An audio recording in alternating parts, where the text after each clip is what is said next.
Hey girl, hey, welcome back to my channel. It's your girl Micheal. Thank you guys for joining me yet again for another review. We are back with a brand new review for Married at First Sight, season 17, episode 14. If you are new here, then welcome. I give lighthearted reviews with a little bit of laughter and a little bit of shade and a whole lot of detail. If you're back for a second or third time, then welcome back. Y'all, please don't hesitate to like, comment, and subscribe to the channel. Share with a friend, hit that notification bell so that you will be updated each and every time I upload a video. Now, child, let's get into it if we gonna get into it. Listen, this entire episode was dedicated to Michael and Chloe because we ain't got nobody else to watch, child. So let's get into it. When the episode first opens up, Becca and Austin are going over the river and through the woods to Austin's grandmother's house. They go, child. They got to his grandma's house. It's Chloe and Michael's big day. Now, I cannot imagine why he wanted to do this again, but here we are, okay? The other people, honey, I can't even say couples, because at this point, everybody has fallen the hell apart. The other people are going to be in attendance as well. The people they matched together but couldn't stand each other. Michael arrives for round 2. Chloe's bridesmaids are super excited for her, and it's feeling like episode 1 all over again. It really is. Chloe said as a recovering perfectionist, she hasn't been vulnerable in her other relationships and, she hasn't been doing what's required of her. So now she's ready to release all control. Now, I do love the fact that she recognizes that. But once she gets in this, if it don't work, that perfectionism part is coming right on the hell back. And why would you choose to relinquish control to Dr. Pepper and Pastor Calvin? Child. Over on the other side, his groomsmen are wishing him good luck. Good luck, Chuck. I hope that it really does work out for him. I really do. I hope that these two work out. He's a bit apprehensive because of last time, and rightfully so. But a side note, why when I was looking at the bridesmaids for Chloe, I was wondering, where's her mom? Like, where's her family? Because it was just her bridesmaids and I didn't see her mom. And I was just like, is her mom going to be in attendance? But she was a little bit later on. Let's continue to get into it. Moving forward. Child, Michael is putting on his dusty rose suit. I said, baby, not rose gold, honey. If Chloe would have worn her dress, it would have been a Barbie dream wedding. These people love some pink down in Denver, don't they? So his groomsmen said, so who are you going to present this to?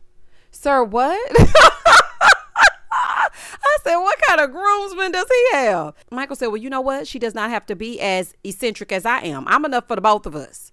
We could play off of each other's personality. It's going to be cool. I don't know.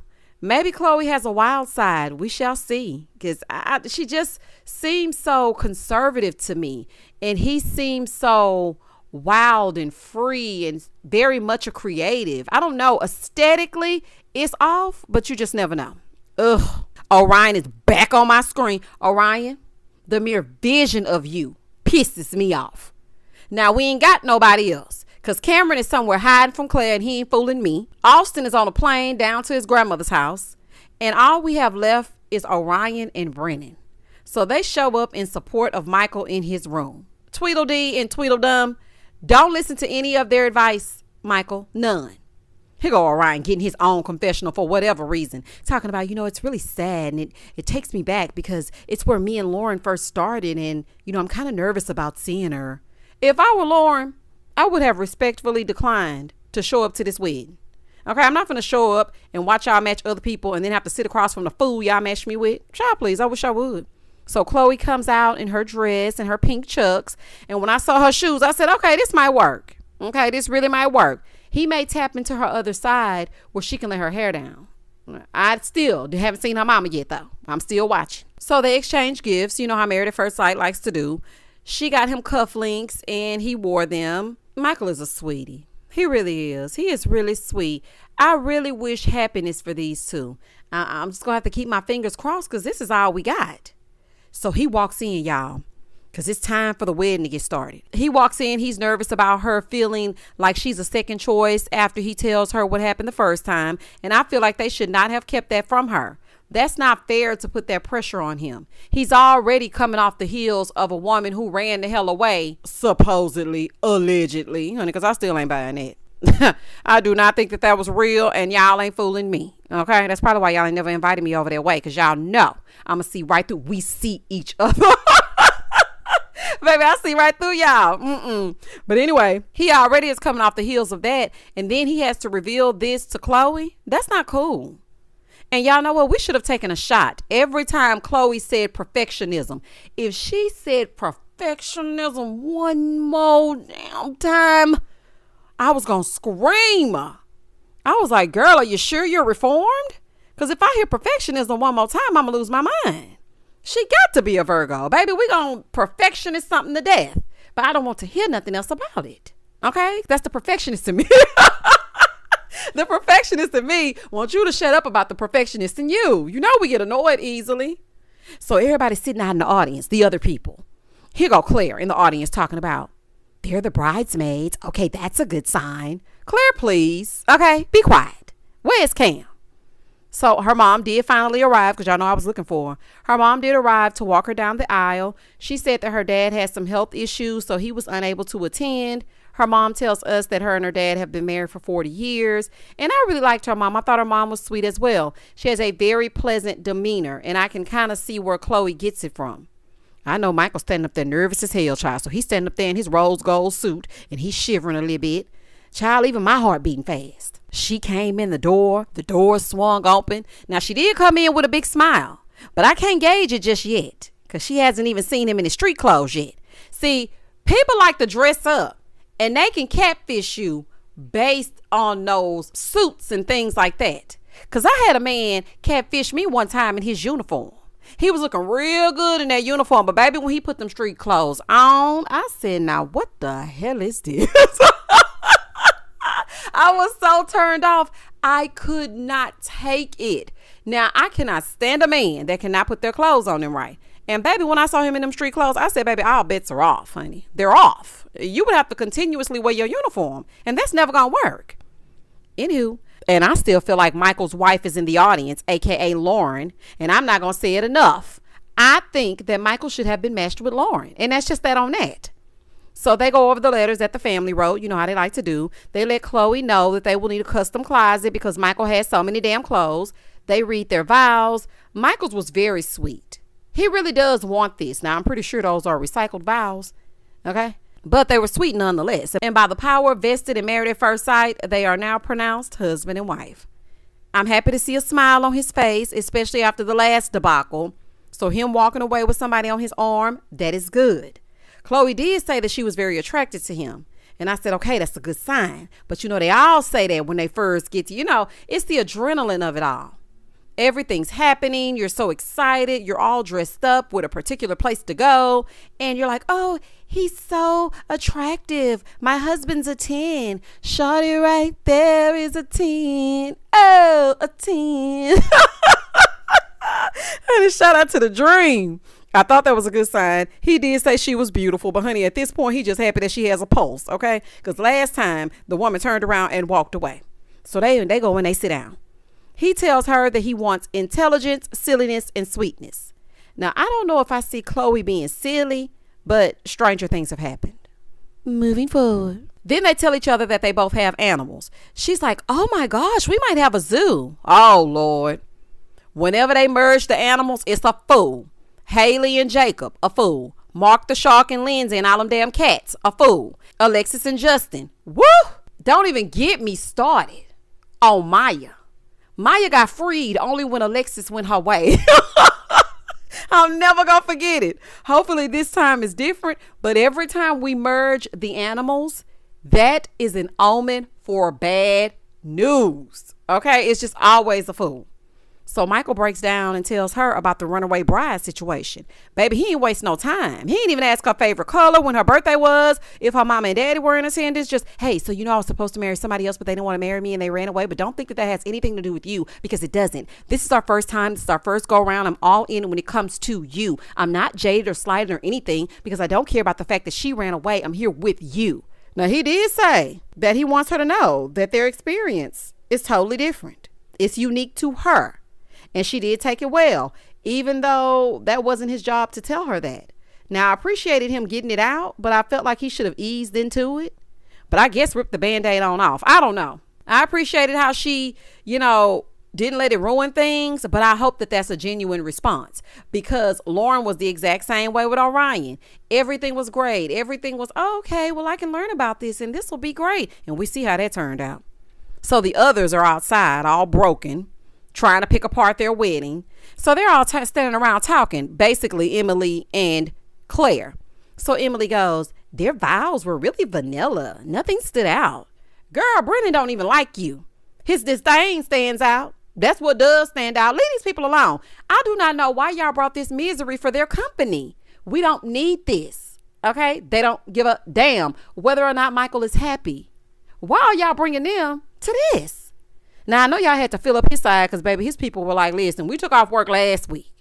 You told us it was going to be a wedding down to that venue and wasn't nothing happening. So I can't take off again. So therefore, I'm thus and such. Bring them other people y'all matched. Bring them other damn people y'all matched and have them be the seat fillers. I didn't like that. I didn't like that at all. Emily being out, well, I mean, nothing really stood out. The files were really vanilla. That track is standing out. You know them tracks you got in your head, Emily? They stand out every single episode. Moving forward. So Michael and Chloe, they walk up, not knowing that the people been talking about them. Everyone is introducing themselves. And I was like, oh, why is Orion speaking? Why? Why are you here? Oh, I just can't stand to look at him. Are they getting a reception, or is this courtyard meetup about it? Because when I saw them all standing outside shivering, I said, is this all they gonna do? They probably already got slided out of a honeymoon. She did say that she knew as soon as she saw his pink suit that he was the one. She's like, do you see this bling? Ma'am, the ring can't see a thing. Baby, I couldn't see nothing on that damn ring. I said, what bling? Girl, is that what we calling that? That was little bit tough. That is definitely not a www.jamesallen.com ring. It is not. I know a James Allen ring when I see one. Now, nothing against your ring, but baby, please don't hold that ring up no more talking about, do you see this bling? Because we didn't see it. Okay? It wasn't giving bling, bling. It wasn't giving nothing. We couldn't see nothing. Okay? Chloe is digging the threads that he wearing and whatnot, talking about she got bling on. This right here is a fool. So then they go in for pictures. And y'all know what I was thinking as soon as they were taking the pictures. I said, baby, if Becca, aka Pink, if Pink were at this wedding, baby, she would have taken over that photo shoot. She would have said, just move over a little bit. I know everything about photos. She would have taken over. So they sit down, they talk. He's telling her the significance of his tattoos. And he tugged on my heartstrings a little bit, y'all, when he said in his confessional, he said the first time the person saw what they didn't want to see. So I'm happy to get some positive feedback right away. And I was just like, oh, man, because that probably really caused his self-esteem to take a hit. People really don't understand what they do to you when they do these types of things. And then he had to be subjected to Orion and Brennan right before his wedding. Like, ew. And I know that's neither here nor there, but that's just a side note. That's just a side note. Who wants to be subjected to them? So anyway, they head into the reception. Ooh, child, I'm glad they got one. I would not have wanted the B squad at my wedding. Their energy is off. Stay away from the shared apartment, okay? Make sure you tell them, stay away from y'all shared apartment, because the energy going to be seeping through the walls. Over at their table, Orion getting all in Lauren's business. How have you been? How have you been healing? Why? Go away from her. Why? And why are you seated directly next to her? And if you want to know how she's doing, awesome, thriving, life is abundant, even her hair's growing. Can't you see it? God is good. Why are you asking her any questions? So he's like, well, you know what? Do you want to talk about anything after this? Now, why would she want to talk to you? You villainized her. Here go Lauren, placing all the blame on herself. Lauren, stop doing that. Yeah, you were wrong to yell at him, but it wasn't all you. Please stop this. So he starts talking about his therapist, and, his therapist asked him why he doesn't want verbal abuse. And then he goes, I just want to clarify that that's not what you did. Well, then why did you word it that way? You ain't slick. You say little things like this to make sure that you paint a narrative, and you're not successful. We see right through you. I'm not interested in hearing him, because I just really am not. I can't stand to see him talk. So it's time for me to get a beverage. Always Coca-Cola. So child, I go to the kitchen, come right back. I come back, Lauren's still talking. And then he gonna say, can I have a hug? Lauren, do not let this man touch you. This is the face-to-face equivalent of a hey big head text. He see what he's missing and now he wants to have a hug. Girl, leave him be. Do not let him touch you. And Laura, not you letting him hug you. Yuck. It's a yuck and it's a hell no. Moving forward. I'm sorry, but I'm not mature enough to hug anyone that rejected me on national TV and had me falling to my knees and buckling and whatnot. And why are you getting more camera time than the bride and the groom? This is Micheal and Chloe's wedding. I do not want to see the B Squad talking about all of their sad and somber news. I don't want to hear it. I don't give a damn. So Chloe comes over and joins the other women. Child, I would. Oh, Lord. Micheal is outside with the other two, Brennan and Orion, because Austin is on the plane and Cameron is hiding from Claire. Chloe is telling them that she's concerned that they didn't think that she was a match for him the first time. I said, baby, this gonna be a mess. Claire did come in with the assist, though. She did. She came in with the nice words and the assist for Micheal. Thank God there was a therapist in the house, because the other ones didn't quite say what needed to be said, especially Emily in that track showing. But Claire did clean it up very good. And for whatever reason, Brennan is outside trying to give advice to Micheal, even though he did ask. But what are you even saying? I just cannot take you seriously. I really cannot. Side note, I love this dress that Claire is wearing. It's just so cute. So Micheal asked them what their first impression was of he and Chloe. So here go Orion. Got to demonstrate by holding Brennan's hand. Sir, use your adjectives. Adjectives are describing words. You just wanted to hold his hand. You could have just explained it. I'm like, oh, he's so touchy at this wedding, honey. Touching over here and touching over there. Here, touch, there, touch, everywhere. Touch, touch.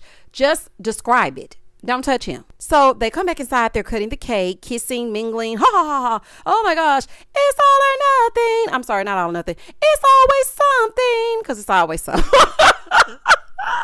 It's always something, child. So they're mixing and mingling and whatnot. Claire says seeing them brought her to a place of reflection.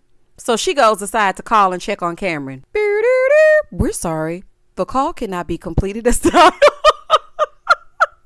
No, I'm just playing. He did send her the voicemail, though.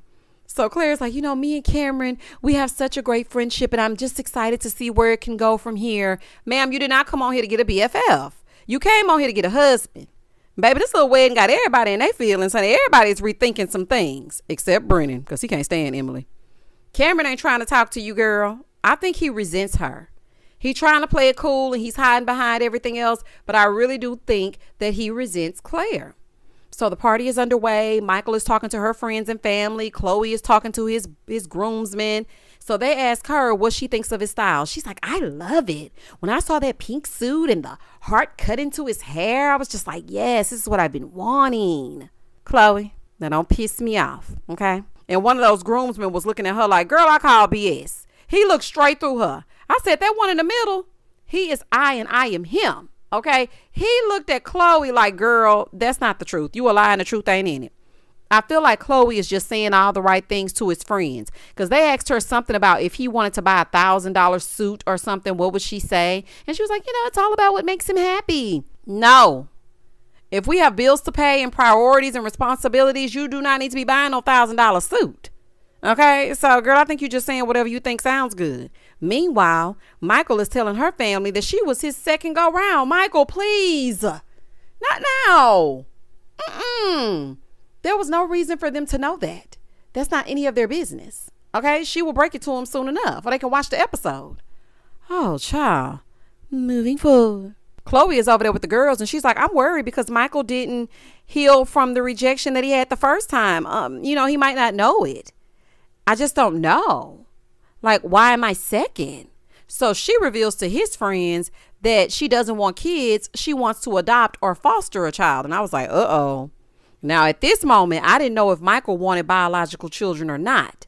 But by the way that his friends responded, I thought that was going to be an issue. Meanwhile, on the other side of the room, Chloe's mom is asking about children. And he said that, he doesn't have an emotional tie to having children, but he will foster a child or adopt a child if she wants to. And I said, oh, my goodness, that was a close one, y'all. Ooh, okay, they might be all right. They might be, I don't know. I just can't get my hopes up. I really cannot. Over on the other side, Emily and her tape-ins are talking to Brennan and his bad attitude, and he's telling her that he's excited for their honeymoon. He's like, I'm excited for their honeymoon to see what all's going on. Do you want Chloe? It's given that wedding where, who was it that was attracted to the mom? And we were like, ooh, I think he likes the mom. It was last season. What are their names? He had the Mitch. Mitch was attracted to Kirsten's mom. And we were just like, okay, what is happening? And this is giving Mitch 2.0. I feel like you like Chloe. Okay, your mouth was wide open when she walked down the aisle because we don't know what these people's types are. The experts just put them together. I'm just looking at him like, why are you worried about what their honeymoon is going to be like? You need to be focused on what you got going on. Emily, I just want to say this to you. Now, I don't know how much you paid for this hair, but baby girl, those tracks are revealed every single episode and you are going to have to find a way to blend them. You really are. That's neither here nor there. That's just a side note. So Emily is partying it up, baby. Party, party, party. Let's all get wasted. She's having the time of her life. She's drinking. She's partying, giving very much Virginia. And Brennan walks away in embarrassment. Sir, you're an embarrassment. Let her enjoy herself. She doesn't get any joy with you. So if she want to let loose at this reception, let her let loose. Oh, he gets on my nerves. So the night is over. It's time for the bed of roses in the hotel. You know how they like to do. Chloe goes, does Cloud 12 exist? All right, now, Chloe, you putting a little too much judge on it. I said, girl, does Cloud 12 exist? All right, now you're doing too much. So they get to the hotel room. He's helping her take off her dress. You know, the slow motion of it all as he unbuttons the dress. She says she's ready to cuddle. And she's like, I'm just hot just thinking about it. Oh, my gosh, I'm just getting so hot. I'm like, girl, that's the liquor. That's the alcohol. Got your insides warmed up. Side note, Michael has nice arms. When he was sitting in the bed, he had his little tank top on. I said, okay, nice arms. But Michael, are you getting ready to go somewhere? Run an errand or two? Honey, you had on gym shorts, a tank top, and your socks. Like, what is going on? Child, the only thing you were missing was a chastity belt. So she's rubbing off her makeup and she puts an eyelash on her forehead to try to get a reaction out of him. She comes out. He didn't really laugh. It didn't really land. Womp, womp, womp. I was like, oh, it's okay, Chloe. When they get into that bed, y'all, it seemed a little awkward for me. Because I was looking at it and it didn't give what I thought it had supposed to have gave. Now, they did cuddle. But next time on Married at First Sight, Chloe, why are you sitting in front of Michael saying you don't think this is going to work with tears streaming down your face? Now, I am hoping that this is clickbait so that we will watch next episode because they think that we think that you think this isn't going to work. Because if you think this isn't going to work and you've been talking about Cloud 12 and his pink shoes and his pink shirt and his pink tux and his pink, I'm going to be pissed. And that was the end of the episode. But baby, that's it and that's all. Y'all comment down below and tell me exactly what you thought about this episode. The entire episode was one big wedding. Chloe, you were a beautiful bride. Your mom seems lovely. I hope that you and Michael have great success. I'm not too sold on it yet. Keep Orion off my screen. Emily, keep them tracks out of my face. Brennan, go to where the sun doesn't shine and take Orion with you. Please don't hesitate to like, comment, and subscribe to the channel. And as always, stay safe, stay blessed, spread love, not germs. Peace.